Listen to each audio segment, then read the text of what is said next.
with an open heart and an open mind. This was organized by the people from the faith community. They're here in solidarity with us, the homeless people, doing a sleep out tonight.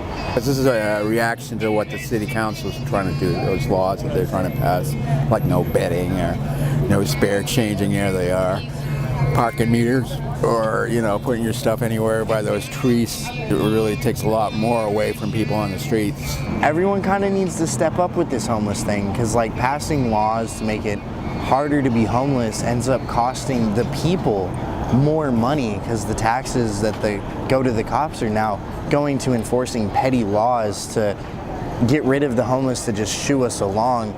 It ends up costing more than it would to simply just provide feasible housing so we could get on our feet and maybe even sustain for ourselves. There's a lot of street youth. There's a lot of youth in that age who are probably getting more of the police harassment stuff. I had my ribs broken by the Berkeley police because I was sleeping on the street over there. Now recently we've been having the ambassadors attacking us as well.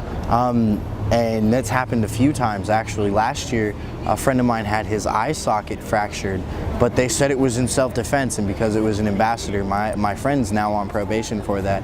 A lot of times people have asked me if I've used the nonprofits around here for housing, and I have. I was working with a shelter and I ended up getting an advocate who helped me get on SSI. And then once I was on SSI, I was given a case manager, and we just filled out some paperwork and started getting the process on going. And now at this point, it's just I'm waiting for my name to basically get drawn out of a hat and get housing. You can't really just get off of the streets. Nobody will hire you. You need a house to have a job. You need a job to have a house. It's kind of a catch-22. Like if you fall to the streets, it's very hard to get off of them. You have to be pretty lucky to get off of the streets. Biggest leap in homelessness happened in '81 when Reagan came in and cut all the public housing. The Western Regional Advocacy Project, because they're graphic. It's like you can see that's when homelessness went up and it never came down. So all the other ways to deal with it.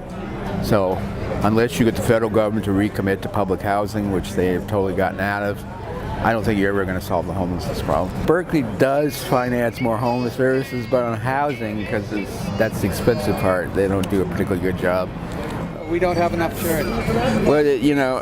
Like George Bush Jr., he talked about faith-based initiatives.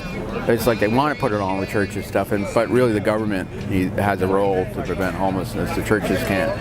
I mean, here, fortunately in this town, we have very liberal churches, and they're a very important part of the support system for the homeless. Well, a shining star is what you are.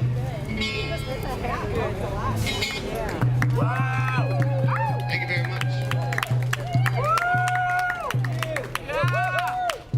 Much love.